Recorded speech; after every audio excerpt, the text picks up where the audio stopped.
이번 주에 기소하고 그런 거 어떻게 보시나요?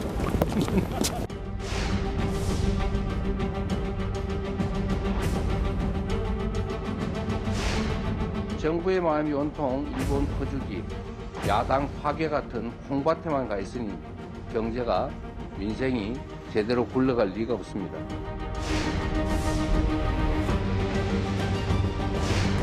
처음 이재명 대표 이외에 대안도 없으면서 자꾸 무슨 그 정도 얘기하셨어요. 우리가 뭐 문재인 대통령 뭐 호봉입니까? 문 대통령이 지시하면 그대로 다 일사불란하게 움직이고.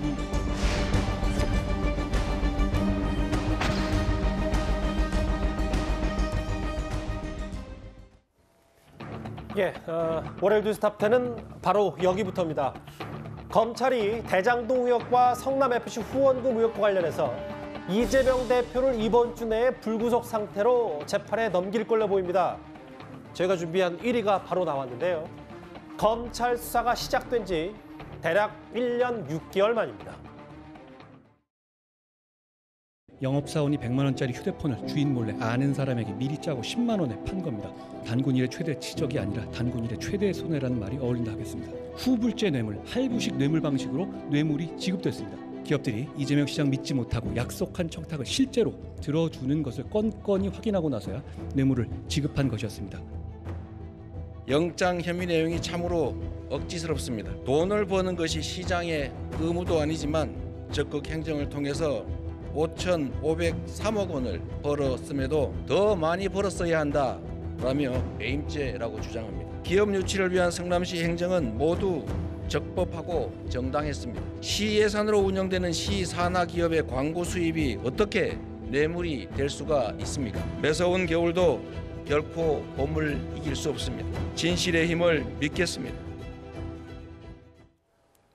예, 바로 이재명 대표 오늘 반응도 듣고 오겠습니다.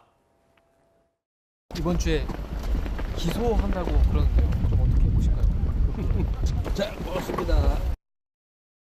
이재명 대표도 곧 기소한다고 하는데 어떻게 생각하세요? 법대로 되겠죠. 428억 약정 의혹은 이번 기소 범위에서 빠질 것 같거든요. 어떻게 보십니까? 다 드러나지 않겠습니까? 다 드러나지 않겠습니까? 유 전 본부장 저렇게 얘기를 했습니다. 제1야당 대표에 대한 기소가 임박했습니다. 이번 주 내에 검찰이 불구속 상태에서 재판에 넘길 걸로 보이는데 그게 5가지 대략적으로 결국은 성남시에 큰 손해를 끼쳤다. 그렇기 때문에 재판에 넘겨야 된다. 이게 검찰의 시각입니다. 그렇습니다. 참 유례가 없고 오랫동안 이슈가 되어왔던 이 대장동 그리고 성남FC 문제가 이제 일단락이 되는 것 같습니다. 물론 이게 이제 재판의 시작일 겁니다. 그렇죠. 아마 앞으로 지리한 재판 과정이 또 전개가 될 것 같은데요. 아마 지난번에 한동훈 장관이 체포동의안을 내면서 설명했던 그 내용이 아마 중심적인 내용이 될 것으로 알려지고 있습니다. 그때도 마찬가지지만 이 428억이라는 이제 이 개인적인 뇌물 이거는 이번에는 아마 이번에도 빠질 것 같아요. 왜냐하면 아직까지 김만배, 정진상 이런 분들이 이제 지금 묵비권이라든지 이거 진술하고 있지 않기 때문에 이 부분에 대해서는 추가적인 아마 증거 수집을 더 할 것 같습니다. 아마 재판하다가 추가 기소 형태로 할 것이고 주요한 혐의는 이제 성남FC 관련된 이제 제3자 뇌물 또 대장동 관련된 이제 배임 혐의 등 이걸로만 일단 재판에 일단 신청을 하고 이렇게 될 경우에 아마 이제 본격적인 재판전에 시작될 것이고요. 아마 이제 앞으로 이재명 대표 같은 경우는 지금 있는 선거법 재판 이외에 이 재판도 또 시작해야 되는 것이고 또 앞으로 또 대기하고 있는 사건이 있습니다. 쌍방울 사건이 주로 대기하고 있죠. 이것도 아마 3월 말이나 4월 초 때면 그때 또 체포동의안이 내릴 가능성도 있어서 사실 산 넘어 산인 것 같습니다. 검찰은 꽤 천문학적인 숫자의 성남시에 손해를 끼쳤다는 배임 포함해서 이해충돌방지법 위반, 성남FC 원금 의혹의 제3자 뇌물죄 크게 5개 의혹, 혐의를 묶어서 재판에 넘기겠다. 근데 이게 아까 이현정 의원도 말씀하셨다시피 이게 끝이 아니라서요. 실제로 다른 혐의와 의혹들, 쌍방울 대북송금 의혹이라든지 백현동 혹은 정자동 개발특혜 의혹, 중앙일보 보도 검찰 관계자에 따르면 이게 재판에 끝나는 게 아니라 재판으로서 남은 수사 관련 혐의 입증에 심혈을 기울이고 있다. 그러니까 또 다른 혐의로 사전 구속영장을 청구할 수도 있고 또 다른 혐의로 재판에 넘길 수 있고 그 검찰이 가진 카드가 많다. 뭐 이걸 얘기하는 거겠죠? 그렇습니다. 일반적으로 이제 범죄 혐의가 있는 피의자의 경우에는 검찰이 수사를 통해서 어느 정도 혐의가 입증이 된다. 그래서 유무죄를 다퉈볼 필요가 있다라고 판단이 되면 이 기소를 통해서 이제 재판을 열게 되는 겁니다. 그런데 이재명 대표의 경우에는 이번에 만약 불구속 기소가 된다 하더라도 모든 혐의에 대해서 일괄 기소하는 것이 아니라 지금 이 성남 이 대장동과 위례 신도시 개발과 관련된 의혹, 그리고 성남 FC 후원금과 관련된, 그러니까 긴급 체포 동의안에 그 명시된 이런 혐의만 가지고 일단 불구속 이 기소를 통해서 재판에 넘기겠다, 이런 방침이 밝혀진 것으로 보이고요. 그런데 이재명 대표의 경우에는 그 두 사건 외에도 지금 쌍방울 그 대북 송금 의혹이라든지 아니면 추가로 그 드러나고 있는 백현동 정자동 개발 특혜 의혹, 그리고 대장동과 관련해서는 이 482억 원을 약정한 거 아니냐, 이런 의혹이 아직 남아있기 때문에 검찰의 추가 수사를 통해서 추가 기소가 이루어질 가능성은 얼마든지 남아있다, 이렇게 볼 수 있을 것 같습니다. 화면을 좀 더 보시는 것처럼 혐의 입증에 심혈을 기울이고 있고 남은 수사. 그래서 알려지기로는 최근 서울중앙지검 반부패 수사 일부에 검사 4명을 충원했다. 남은 수사들 좀 많기 때문에. 근데 저희가 이번 화면에서 물음표를 다른 게 있어요. 물음표. 다음 화면을 좀 보겠습니다. 이번에 428억, 그러니까 뇌물을 약속했다. 이 혐의는 빠졌어요. 일단 그 다리를 못 찾은 거죠. 그러니까 김만배라는 다리, 그다음에 428억 원에 대한 것은, 그리고 불법 정치자금 의혹과 관련해 가지고는 김용과 정진상이라는 다리를 못 건넌 거예요.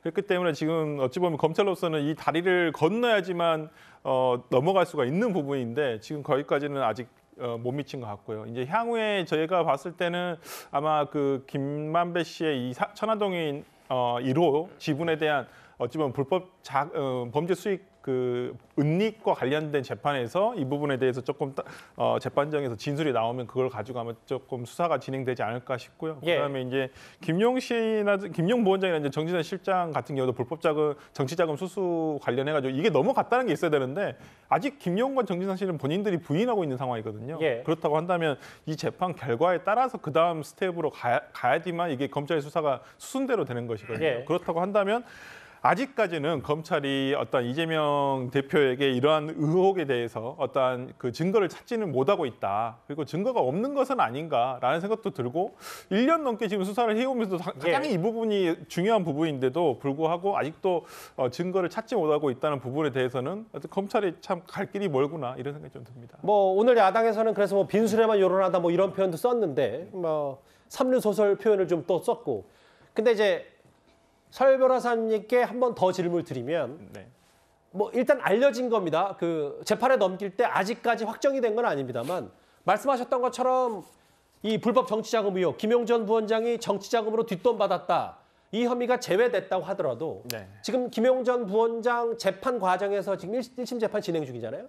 그 결과에 따라서 만약에 김용 전 부원장이 불리하게 나올 경우는 또 이와 관련해서 또 검찰은 수사의 속도를 낼 거 아니겠습니까? 이제 김용 부원장이 인정하느냐 안 하느냐가 또 중요할 것 같습니다. 객관적으로는 어떤 뭐 자금이 흘러갔다라는 정황이 있더라도 이 자금이 그러면 이재명 대표에게 흘러갔다라는 것이 입증이 돼야 되거든요. 그러니까 그렇기 때문에 김용 부원장이 끝까지 부인하고 있는 가운데서 인정된다 손 치더라도 저는 이 부분이 그 다음에 또 수사는 입증을 해야 될 것은 검찰의 책임이기 때문에 김용 부원장으로부터 이재명 대표까지 불법 정치자금이 흘러 들어갔다라는 어떠한 그 객관적인 단서를 찾아야지만 되는 부분이라서 또 이제 김용 부원장이 이 부분과 관련해가지고 유죄로 입증되더라도 또 그 다음 문제는 또 남아 있다고 저는 봅니다. 일단 알겠습니다. 이제 기소가 임박했고 이번에 알려지기로는 뇌물 약속 혐의는 제외될 것이다. 아직 뭐 추정입니다만 일단 이런 상황도 있습니다.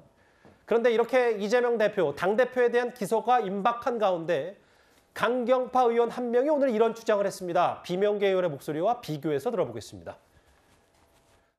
이재명 대표가 그 사법적 의혹을 무고함을 밝히기 위해서 스스로 개별적으로 또 정치적인 것이 아닌 법률적으로 차갑게 대응해야 된다. 당을 끌어들여서는 안 된다. 그게 이재명 대표도 살고 당도 사는 길이다. 당원 80조를 1항을 근거로 해서 기소가 되면 물러나야 되지 않냐라는 얘기를 하는 거고 기소 여부와 상관없이 뭐 현재도 이미 기소된 게 이제 공직선거법이 있긴 있는데 그것과 상관없이 대표직을 유지할 수 있는 당원상의 근거들이 마련되어 있고요. 이번에 뭐 기소를 하거나 하는 것들이 새로운 변수가 되는 건 아니다. 정치적으로는 당 내부에서 뭐 여러 가지 얘기들이 나올 수 있긴 하겠지만 법상으로는 무죄 추정 원칙 때문에 유죄가 확정될 때까지는 문제가 없고요. 민주당의 김용민 의원입니다. 현재 이 대표가 공직선거법으로 기소돼 있다. 그것과 상관없이 대표직을 유지할 수 있는 당원상의 근거들이 마련돼 있다. 전당대회 때 이미 대장동 수사하던 상황 알면서 이재명 대표 당대표로 뽑은 거다. 새 변수 아니다. 뭔가 당대표 유지하는데 문제가 없다는 입장이거든요. 그렇죠. 이제 기소가 임박했고 물론 이제 공직선거법은 기소가 돼서 재판이 진행 중입니다만 왜 이번에 대장동과 유례 신도시 사업으로 또 그 성남 FC로 기소가 되면 이게 관심을 끄는 거냐면 아까 나왔던 것처럼 당원 80조에 이런 부패 또는 비리, 정치자금 이런 혐의로 기소만 되면 일단 당직을 중단하게 되어 있는 조항이 있습니다. 그리고 그 조항은 문재인 전 대통령이 민주당 당대표일 때 이른바 당의 혁신안의 핵심 내용으로서 집어넣었던 겁니다.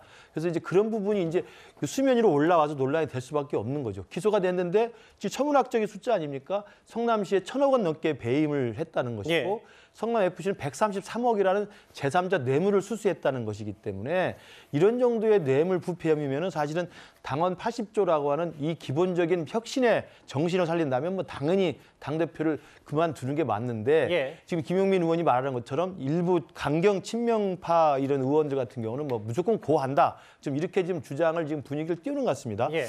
우리 정치판이 언제부터인가 구속영장이 청구돼도 뭐 눈 하나 까딱하지 않고 또 기소가 돼도 끝까지 진실을 다투겠다고 하고 심지어는 대법에서 유죄 판결을 받아도 나는 억울하다 하고 심지어는 그 유죄 판결 받아서 징역을 다 살고 나와도 억울하다고 하는 경우가 굉장히 많아졌어요.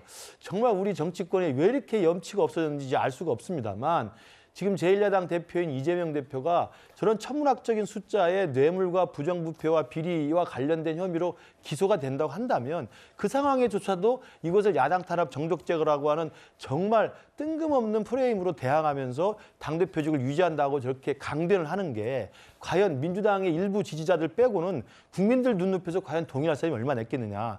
저는 결국 그건 민주당이 국민의 민심의 바다 위에서 받아야 될 저런 자업자득의 몫이라고 생각합니다. 뭐 민주당 당원들이 대장동 의혹 다 알고 뽑은 거다. 77.7%. 그러니까 무죄 추정의 원칙 때문에 유죄가 확정될까지는 문제가 없다. 뭐 요즘 대법원 판단이 꽤 느려져서 글쎄 뭐 2, 3년 더 걸릴 때까지 물론 뭐 이 대표가 당대표를 유지할지 말지 모르겠습니다만 뭐 일단 강경파 의원 한 명의 주장이라고 하더라도 기소를 임박하고 있기 때문에 좀 의미심장하게 들리긴 하거든요. 근데 물론 뭐 이 정당이라는 조직이 이런 법적인 원칙만 적용한다라면 저렇게 이야기를 할 수 있을 거예요. 그러나 정당은 정치를 하는 곳이지 않습니까? 정치를 하는 곳이라는 것은 당원들만을 정치하는 건 아닙니다. 일반 국민들을 상대로 하는 것이죠. 그리고 국회라는 곳은 법을 만드는 곳입니다. 그만큼 법을 만들면 모든 국민들이 다 따라야 되거든요. 근데 그 법을 만드는 사람이 예를 들어 이런 법적인 어떤 논란과 또 기소가 되고 재판을 받고 있다. 자, 그런 분들이 제1야당의 대표를 하고 있다. 이렇게 됐을 경우에 과연 우리 국민이 법에 대한 신뢰, 법치사회에 대한 어떤 믿음 이런 게 얼마나 될까라는 게 이제 그 문제겠죠. 또 더군다나 이 정당은 선거를 통해서 심판을 받게 돼 있습니다. 자, 이 선거라는 게 지금 임박해 있습니다. 이제 1년 남짓 남았습니다. 자, 그러면 지금 김용민 의원 주장대로 그럼 김용민 의원 지역에서는 이재명 대표와 함께 선거운동 할 수 있나요? 내년도에서 만약에 재판을 받고 있는데 본인은 아마 이재명 대표와 함께 손을 잡고 내가 이분을 끝까지 옹이하겠다라고 할 수 있을까요?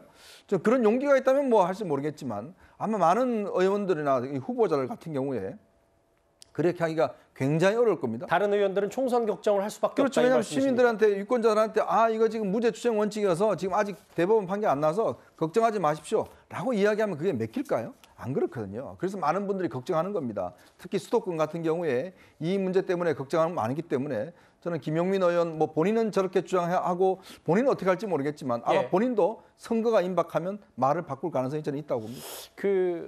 지금 당대표에 대한 기소가 임박했다는 검찰의 얘기들이 좀 흘러나오니까 무죄 추정의 원칙이 있고 다 당원들이 이 대표 이런 여러 의혹 알고도 뽑은 거다 이런 취지의 발언을 김영민 의원이 했거든요.